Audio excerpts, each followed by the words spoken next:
Indian navy ने चीन के लिए किस तरह से चक्रव्यूह रचा है, उसकी एक झलक आप देख लीजिए। समंदर में अपनी ताकत मजबूत करने पर सहमति बनी है।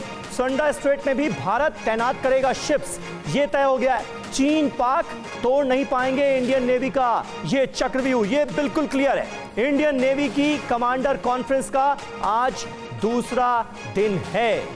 हमारे साथ जीजी द्विवेदी साहब मौजूद हैं। द्विवेदी जी, कुल मिलाकर देखिए, चीन की तरफ से जो प्रोपेगेंडा हो रहा है, प्रोपेगेंडा वीडियोस जारी किए जा रहे हैं, वो तो हम हर रोज देखते हैं, लेकिन हिंदुस्तान ने अपनी ताकत और भी ज्यादा बढ़ा दी है, उसमें इजाफा कर दिया गया है ताकि किसी भी तरह के हालात से निपटने के लिए हम सक्षम हों। लेकिन फिर भी बातचीत जो है उससे उम्मीद आपको लगती है, या फिर यह दशा भी आ सकती है कि संबंध इस हद तक बिगड़ जाएं कि इनकी जरूरत पड़े जो तैयारियां की जा रही?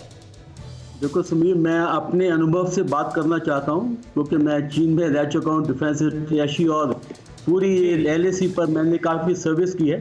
तो मैं आपको चीन की 3 बातें बताना चाहता हूं। पहले उनकी रणनीति क्या है। रणनीति ये होती है कि चुपचाप जाके कब्जा करो, हाँ, कब्जा करने के बाद फिर अपना हक जमाओ, फिर लंबी लंबी बातें करो और दूसरों को उलझाओ और उनको बेवकूफ़ बनाने की कोशिश करो। ये चीन की चाल है। और मैंने आज ही इंडियन एक्सप्रेस में लेख लिखा है, वो आप पढ़ भी सकते हैं, क्योंकि चीन इस हालत में LAC से पीछे नहीं हटेगा जब तक उस पर पूरा दबाव नहीं आ जाता।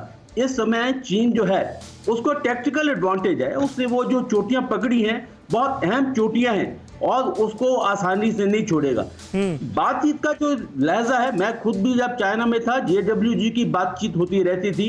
हमारी 20 साल में एक कदम हम आगे नहीं बढ़ पाए LAC के ऊपर। तो अभी ये जो बातचीत हो रही है ये एक सिलसिला है, और चीनी भाषा में एक कहावत है, ईपियन तान ईपियन ता, यानी कि लड़ाई भी करते चलो, बात भी करते चलो। तो ये उनकी रणनीति है। दूसरी जो बात को अहम बताना चाहता हूं कि देखो, अभी जो चीन की जो हालत है, अंदरूनी हालत भी देखो, बाहर की हालत भी देखो, चीन पर एक बहुत प्रेशर बना हुआ है। और वो जो प्रेशर बना हुआ है वो शी जिनपिंग के डायरेक्टली उनके ऊपर है, क्योंकि वो नंबर 1 जो लीडर हैं चीन के और कमांडर इन चीफ भी हैं। तो इस हालत में चीन पीछे नहीं हटेगा जब तक उस पर हमारा फौजी दबाव ना आए, जब तक अंतर्राष्ट्रीय दबाव ना आए, जब तक इकोनॉमिक दबाव ना आए, तो चीन पीछे नहीं हटेगा। बातचीत चलती रहेगी और ये लंबी चलेगी। ये जो एक प्रक्रिया है, आप सही कह रहे हैं, और ये ज्यादातर एक्सपर्ट्स जो हैं वो यही राय दे रहे हैं कि अभी ये सिलसिला लंबा खिंचने वाला है। नेवी कमांडर्स कॉन्फ्रेंस जो चल रही है उसका आज दूसरा दिन है। इसके की पॉइंट्स क्या हैं? सुमित चौधरी, जरा आप हमारे दर्शकों को जल्दी से बता दें।